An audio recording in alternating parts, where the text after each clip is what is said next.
This beautiful Airbus EC-130 is about to land on the rooftop pad of a major trauma center in downtown St. Louis, Missouri. But for some reason, the pilot comes up short and crashes into the parking lot with the helicopter erupting into a massive fireball. How did this helicopter fall out of the sky, and was there something crazy with the wind? Did crew resource management break down? Was this pilot even qualified to be the pilot in command of this helicopter in the first place? And what in the world is a crash-resistant fuel tank? We'll find out on this episode of the Dr. Medic.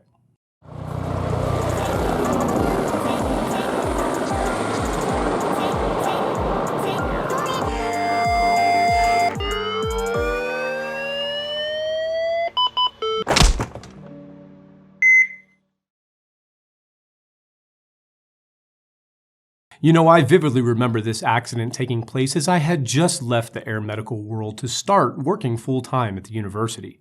I flew in the very same model of aircraft just a few hours west of where this accident took place, and all I really remember is that the helicopter crashed on approach to the helipad, but just like many other stories, the more research I started to do, the more I found out just how much more there was to the story.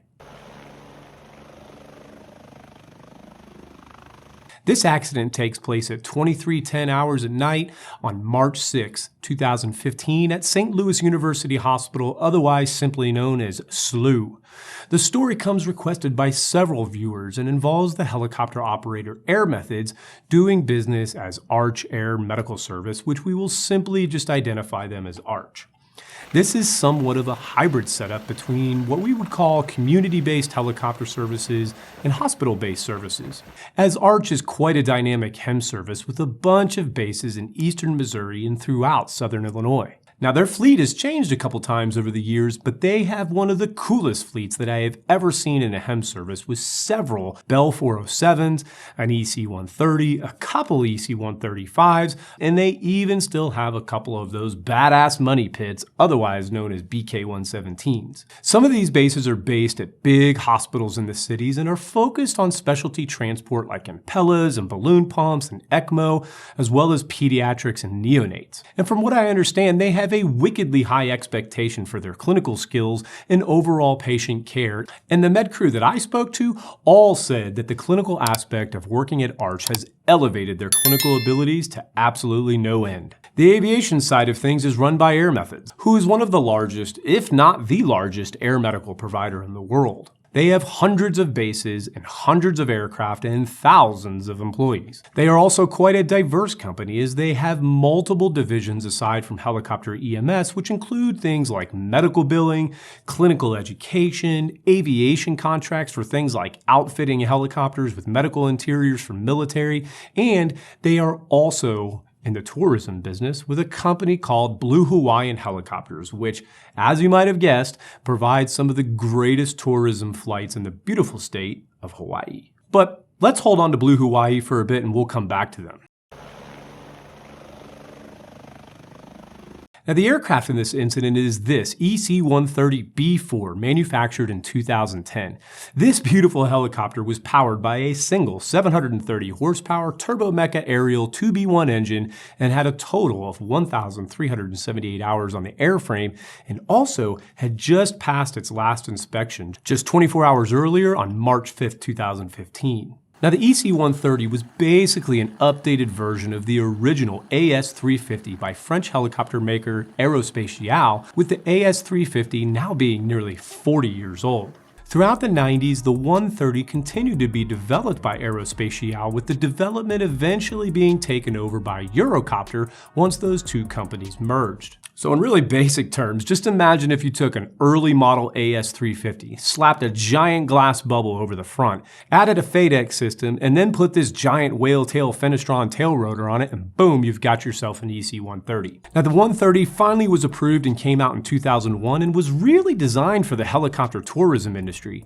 Most single-pilot helicopters place the pilot in the front right seat, and then they may remove the flight controls for the left seat. This means that when a pilot is giving a tour, They have to be super cognizant of what the passenger to their left is doing because the collective is really just out in the open, and it will not take much to render the helicopter uncontrollable if the collective is messed with and the pilot doesn't see it happen. So they actually designed the 130 with the pilot sitting in the front left with no controls at all for a co-pilot to the right. This allows passengers to sit to the right of the pilot and also keeps the collective out of harm's way since it will be over to the pilot's left. For tours, this leaves 2 seats to the right and 4 in the back, but in helicopter EMS, it leaves the entire right side open for a patient or an isolate with room for 2 or even 3 seats in the back row depending on how the setup the crew chooses. If you have seen a patient loaded into a Bell 206 or 407 or an AS350, then you know what I mean when I say that it is a tight fit. But with the EC-130, there is a ton of room to maneuver the patient around on the sled, and if you're the med crew member who is sitting over to the right,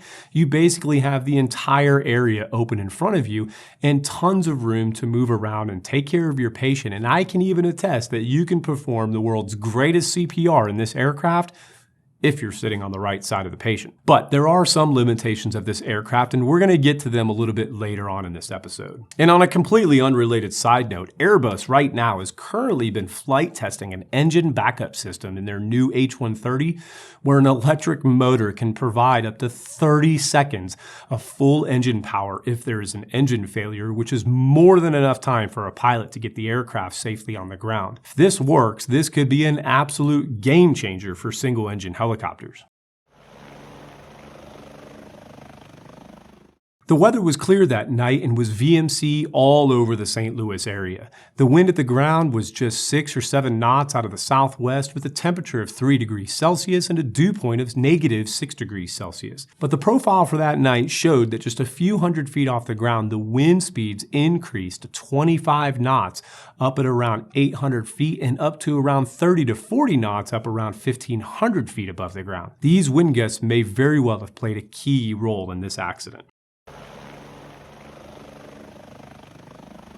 The crew consisted of the pilot, 52-year-old Ronald Rector, flight nurse Ashley, and flight paramedic Kevin. Now, Ashley had been employed with Arch for just about a month at the time, but did have a couple years experience flying for another local flight service. And at the time, Kevin, the flight paramedic, had been with Arch for about 1 year. Now, the pilot Ronald held a commercial pilot certificate with rotorcraft helicopter and instrument helicopter ratings that were issued back in 1992. His total hours? Well, I'm gonna see if I can give this a shot. Now, prior to starting at Air Methods in May of 2013, Ronald worked at Hawaiian Blue Helicopters, and before that, he flew in the Army. Now, remember that Blue Hawaiian is a division of Air Methods, and I once heard an Air Methods executive back in the day say that Blue Hawaiian was sort of like their minor leagues for HEMS pilots, as the pilots who did not yet have the hours for HEMS operations could go fly tours and rack up tons of hours just flying people around the great state of Hawaii. Several people mentioned to me, which I could not independently verify,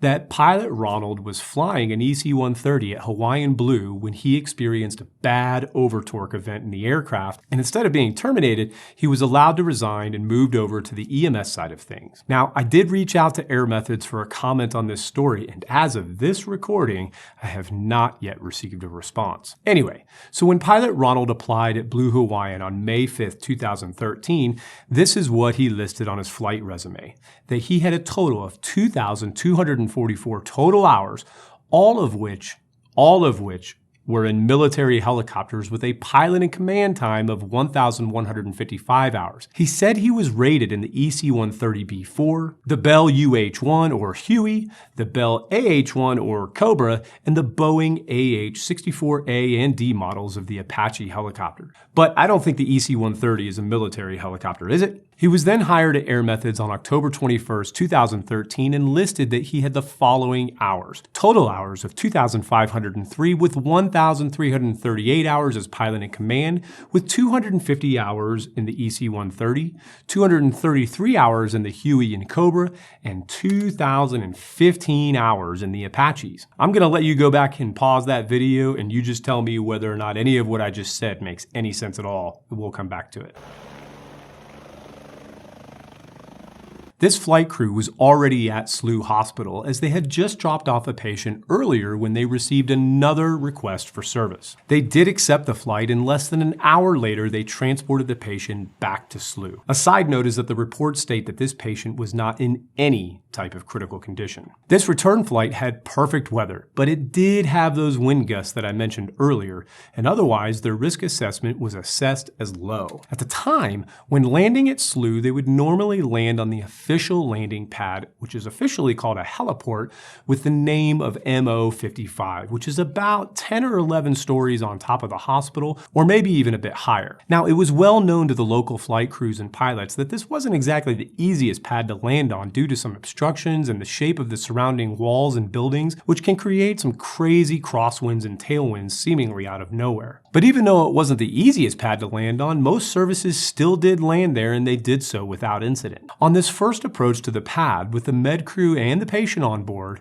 and just a few seconds from landing, the pilot suddenly called out that he had 25-knot winds. The paramedic noted that the windsock by the elevator shaft was pointed away from them, meaning that they had a pretty strong tailwind. Pilot Ronald approached the pad a little sideways and then informed the crew that, quote, it was gonna get a little windy and that things were going to get a little rough. The med crew noted that the approach to the pad was very shallow and very kind of straight in, as if the pilot was simply wanting to creep straight forward with something like a 5-degree approach, as opposed to approaching the pad on a normal angle of closer to about 10 degrees, at least as compared to the other pilots they had flown with. The crew mentioned that there was an awful lot of yawing and rolling, and that once over the pad, it seemed like Ronald was hovering over the pad by just a few feet and was having trouble getting the skids on the ground. Now, the flight nurse that was on board stated that it really seemed like Ronald was having a hard time, and that had the situation continued for just a few more seconds, that she would have asked him to abort and do a go-around and regroup. But they are able to land, and now they are all safely on the pad, and the medical crew are unloading their patient and walking them into the elevator shaft building when Ronald tells them that he wants to keep the aircraft on the helipad for a while. But the medical crew, probably having no idea why Ronald wants to stay up on the pad, tells him that this is really not a normal thing to do, as this is an elevated pad and it's at a major level 1 trauma center, and that other helicopters are going to probably be coming in. Ronald does not reply with an explanation of why he wants to stay on the pad, which I can only presume is because he wants to wait until the winds die down, and instead says okay and takes off to go refuel. He flies just about 1.5 miles away to one of the other main arch bases in St. Louis to refuel, and tells the crew to let him know when they are ready and he'll come pick them up. At 22:58, the flight nurse sends Ronald a text telling him that they are ready, and he replies back right away that he is on the way. She noted that about 11 minutes later, she saw the time and thought that it was taking a while for him to return. And at this point, the flight nurse and the paramedic are at the top of the elevator shaft with all of their equipment waiting for him. But they're inside that little building that's up there, and they're waiting for Ronald to get back. They start to hear some rotor slaps and assume that Ronald is getting close. They then note that it got very quiet, and they looked outside and didn't see anything. And just a moment later, they heard a loud bang that sounded like an explosion and walked out on the pad. Now, remember, this pad is probably over 100 feet up in the air, so they truly have a bird's eye view of the surrounding streets. They look over one of the buildings next to them and simply see their downed DC-130 in a parking lot. Now, they are not looking straight down on the aircraft, but are looking about a block away and can see the black silhouette of the aircraft when they start to see blue arcs kind of appearing, presumably from the helicopter's electrical system arcing. This continues for a moment, and then they start to see flames that simply continue to grow until the entire aircraft was fully engulfed. Now, this whole chain of events occurs over just a few seconds. The pilot, Ronald Sector, did not survive, and the aircraft was burned beyond all recognition.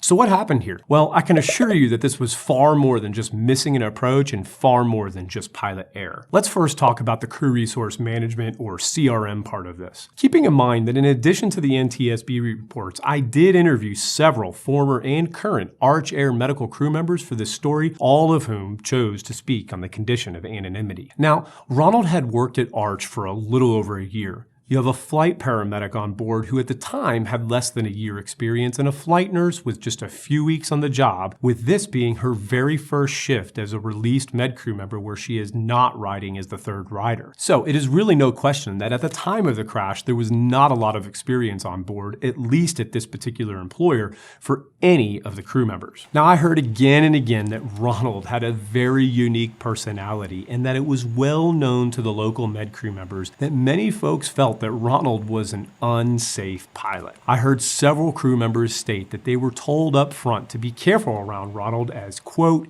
he will get you killed. Ronald was not described as being a mean guy really, or a jerk, or anything like that, but was often identified as kind of very passive-aggressive and just plain quirky. It was agreed that Ronald was very indecisive when it came to making weather decisions, and it was described that Ronald would be on the phone with aircom and be pacing back and forth and in and out of the base, back and forth, in and out, and unable to make a decision on the weather. Now, all of this undoubtedly would have led to some folks just simply feeling uncomfortable flying with Ronald, and even more possible than that is that Ronald may have felt a bit isolated and maybe less willing to communicate how he felt during a flight. Why is any of this important? Well, it's important because Ronald said that he wanted to stay on top of that pad. I would bet he felt that way because the winds were not right and he felt it might have been unsafe, especially given the rocky landing that he just did. But he did not convey that to the medical crew, and so when he suggested to stay up there, they very likely could have misinterpreted that request as another passive-aggressive move,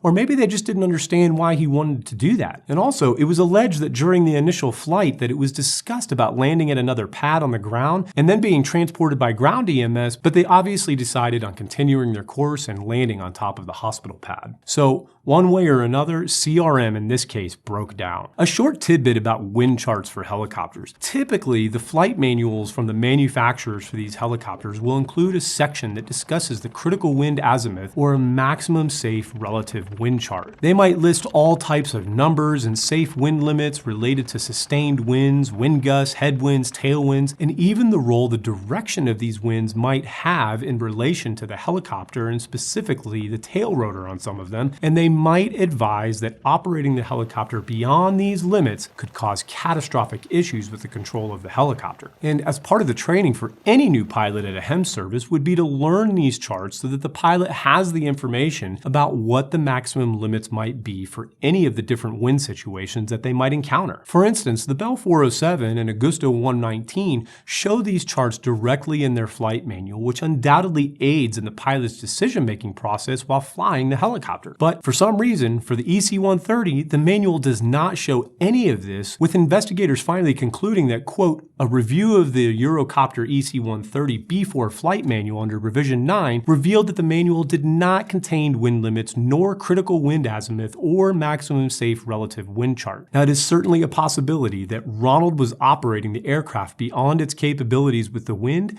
but since the manual did not have these maximums published, we really have no way of knowing for sure whether Ronald even knew what the maximum limits might be in the first place. Now, there's not many things in this world as cool as landing one of these helicopters on top of a tall hospital with a landing pad on top like this. Most of these pads are privately owned, and this one was no exception. Why is that important? Because even though the FAA will still provide regulatory requirements for these pads, they are 100% voluntary, and the federal regulations that exist cannot be enforced. I do wonder how many flight crews out there across the United States believe that all of these pads are regulated and safe. This particular pad, like I said, is identified as M055, which even though it is not regulated by the FAA, still has its information publicized on flight charts and with the FAA. Now, this pad was built in 1986 and was inspected that very year with an aeronautical study being published, which says that the pad has a 50 by 50 touchdown area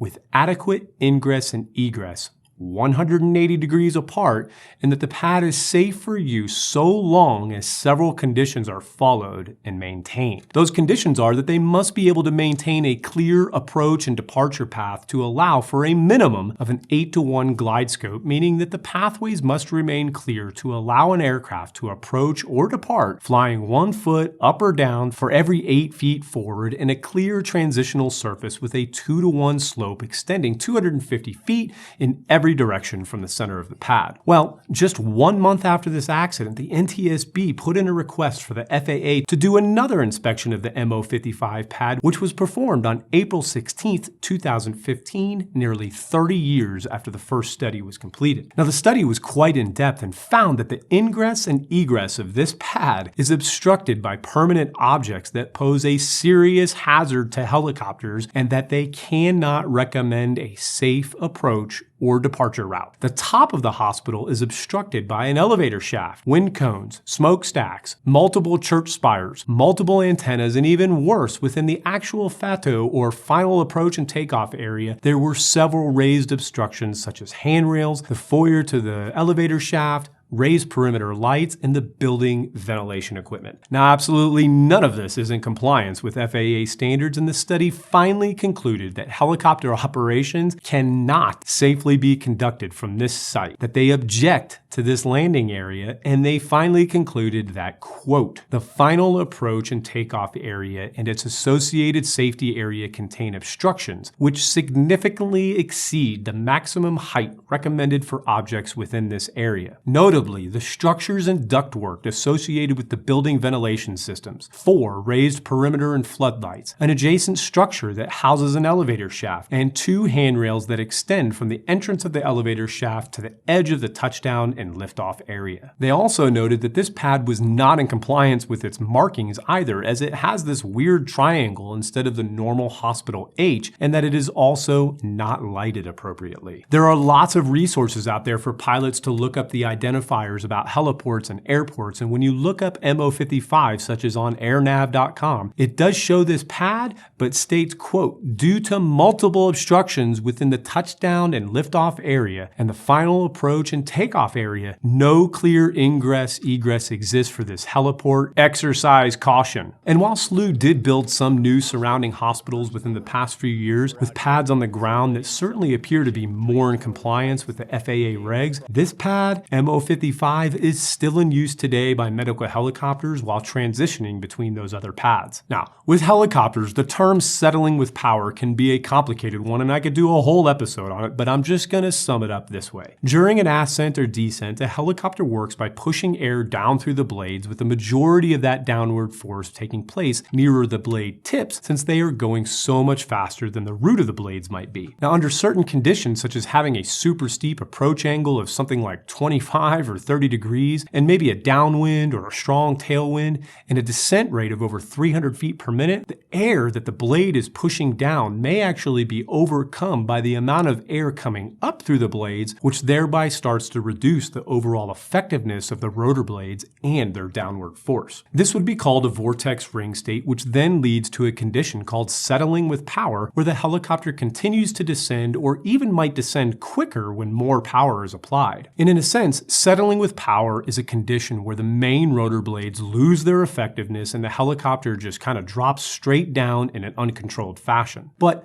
there are ways for a pilot to maneuver out of this, but when you're just a couple of 100 feet off the ground with obstructions everywhere, there's not really anywhere else to go except straight down. And to add to this, the tail of the EC-130 is a giant sail, and the 130 is already well known to be a terrible performer in slow speeds. It does appear that Ronald had a strong tailwind, specifically coming from the southwest, and due to how hairy his previous landing was, which remember the med crew said appeared quite shallow and straight, Ronald very well may have decided to take a much steeper approach than normal to counteract the issues that he experienced during the first landing. This steep angle, with his previous lack of forward speed, a probable quick descent rate of above 300 feet per minute, with a heavy tailwind, with all of the obstructions, with that big fat EC-130 tail, all of these conditions mixed together most likely led to a ring vortex state, which then caused the settling with power, which then led to the aircraft falling straight downward in an uncontrolled fashion until it impacted the ground. The aircraft wreckage came to rest near the west parking lot entrance to the hospital. Now, what you see in these pictures is not there anymore, as the entire area has been rebuilt with the addition of a brand new hospital just across the street to the north. Now, along the top of the west entrance to one of the buildings, there were some blue marks that appeared to come from the tail of the helicopter hitting the building on the way down. Now, there was nothing wrong with any of the controls or the engine of this aircraft. All of the items items that might have caused a fire, such as oil and fuel and air connections, were all still attached, and the input pinion mark position on the gearbox tells us that the engine was providing power and torque at the time of impact. So, if all the lines were still attached and the engine was still working, where did the fire come from? Well, the 130 unfortunately suffers from what many might consider a terrible design flaw, and that the fuel tank tends to completely kind of just fall apart during heavy descent crashes, and this sprays fuel all over the hot engine parts as well as the electrical systems, which are most likely still electrically charged. This can lead to a large post-impact fire and unfortunately tends to kill a lot of people around the world. Now, remember this Metaflight video where they were all soaked with fuel? Same situation, it just didn't catch on fire. Now, the NTSB did have a full autopsy performed on Ronald, and they found that his cause of death was not what you might think. Now, while he did have some traumatic injuries such as sternal and cervical fractures,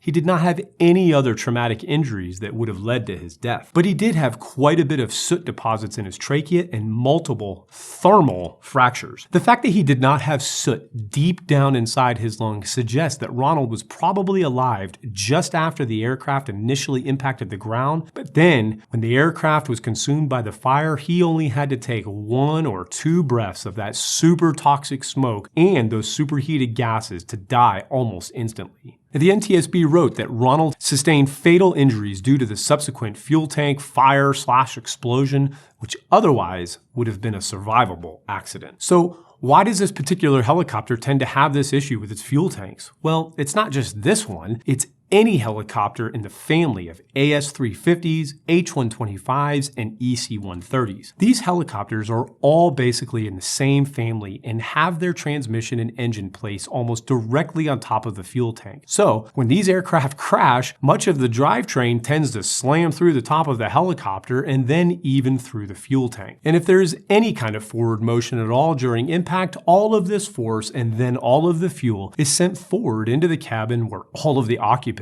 would be. Now, back in 1994, the FAA did revise their standards and required that all newly certified rotorcraft have to have comprehensive crash-resistant fuel system design and test criteria. This then led to 2 new federal regulations which state to minimize the hazard of fuel fires to occupants following an otherwise survivable impact like a crash landing, the fuel systems must incorporate design features of this section. But that was way back in 1994, right? And this helicopter was made in 2010, so what's the issue? Well, the EC-130, even though it was released in 2001, did not get a new type certificate and was still kind of piggybacking off of the AS-350, which was first developed and flown back in 1975. So this new FAA requirement was not required for any of those aircraft, including the EC-130 in this accident. In fact, in the 20 years since the FAA created that new requirement, the NTSB has had 135 accidents in the United States involving helicopter crashes that resulted in post-crash fires. Out of 135 of those helicopters, only 3 of them had a crash-resistant fuel tank. As of 2014, the FAA showed around 5,600 helicopters in the United States that were made before 1994, and of those, only 850 had been retrofitted with an updated crash-resistant fuel tank. This ARCH/Air Methods crash in this episode, along with another Air Methods crash in an AS-350 from July of 2015 out of Frisco, Colorado, just a few months after this one, led to the NTSB to publish a safety recommendation report on crash-resistant fuel systems on Airbus helicopters on March 23, 2016. This safety recommendation urges the FAA and Europe's version of the FAA, which is called the European Aviation Safety Agency, or EASA, to prioritize approving retrofits for these helicopters and accelerating the availability of these crash-resistant systems to customers around the world. This same recommendation also went to Airbus, who did put out a safety information notice to all of their known customers of these aircraft of exactly what the issue is with the fuel tanks and how to order and buy and install the retrofits. I think these safety notices and bulletins were a great thing, but just like the fact that the landing pad in this accident was out of compliance but is not required to be fixed, so so too goes it for these crash-resistant fuel systems and tanks on these Airbus helicopters. Unless the actual operators pay to fix them on their own dime, there is no requirement to do so. A shining light is that Medtrans, which is also one of the largest 2 or 3 HEMS operators in the States, did tell me that they have retrofitted all of their H125s, which I assume to also mean all of their AS350s as well. I am not sure if they have any EC130s in their fleet, and if they do, whether or not they were retrofitted. And a cool side note that the updated version of the EC130, which is now officially called the H130, does already come with these crash-resistant systems already installed. And like I said earlier, I did inquire with Air Methods about this very same question and did not receive a response. I am curious, if you work on an AS350 or an H125 or an EC130, were you aware of these issues or the safety recommendations from the NTSB or the safety bulletins from Airbus? If so, do you know whether or not your aircraft has been outfitted with the crash-resistant fuel tanks? I am super eager to know, so please let me know in the comments below whether or not the aircraft that you're flying on has been retrofitted or not. In the end, the NTSB's final probable cause of this accident was pilot Ronald's decision to land during unfavorable wind conditions, which resulted in a loss of control due to settling with power. Contributing to the accident were the lack of an adequate approach path due to numerous obstructions and the lack of available guidance regarding the helicopter's performance capabilities in the right quartering tailwind condition. This was a terrible accident, and once again, it just seems unnecessary. It doesn't seem like there was some type of culture problem here, and to the contrary, Arch is considered by many to be one of the premier programs in the country. They have super badass aircraft with medical crew who have standards that are absolutely through the roof. But in this case, even though there were many layers of that Swiss cheese model, this accident still occurred. Crew resource management, somewhere within the crew structure, and the SMS safety reporting system, somewhere it simply broke down. You had a pilot that folks were concerned about, and those same folks seemed to feel like their concerns went unheard and unresolved. That same pilot very well may not have been the best person for the job and possibly had some uncertainty as to the validity of his resume. The hours did not seem to add up, and he didn't seem comfortable in this aircraft, but he was still somehow released to fly revenue flights with paying patients on board. In fact, prior to applying at Air Methods, pilot Ronald actually applied over at Air Evac Life Team first. The Czech airman over there at Air Evac who interviewed Ronald even wrote a letter to the FAA a couple of months after the accident, implying that Ronald was not being very forthcoming with getting his official Army records, which would have had his official flight times, so he did his own investigating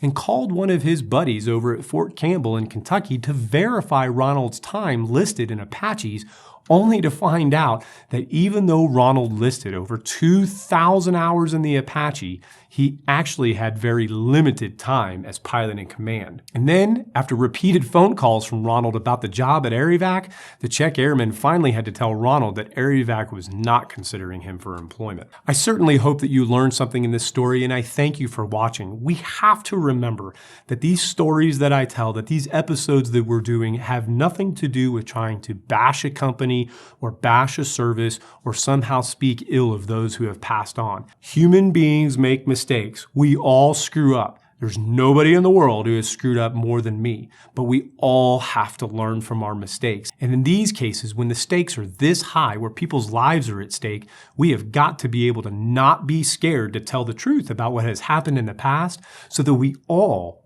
of us can improve and learn moving forward. If you did enjoy this episode, please like and subscribe and share and comment and do all those things because I read every one of those comments. But if you would really like to support this channel, please consider smashing that super thanks button that's up above underneath the video, or you can even find a Venmo link in the description below, or you can even use this QR code right here. Your support is really all that keeps this channel growing and giving me the time and the resources to keep creating more episodes for you. Stay safe, learn from the past, and please take care of each other.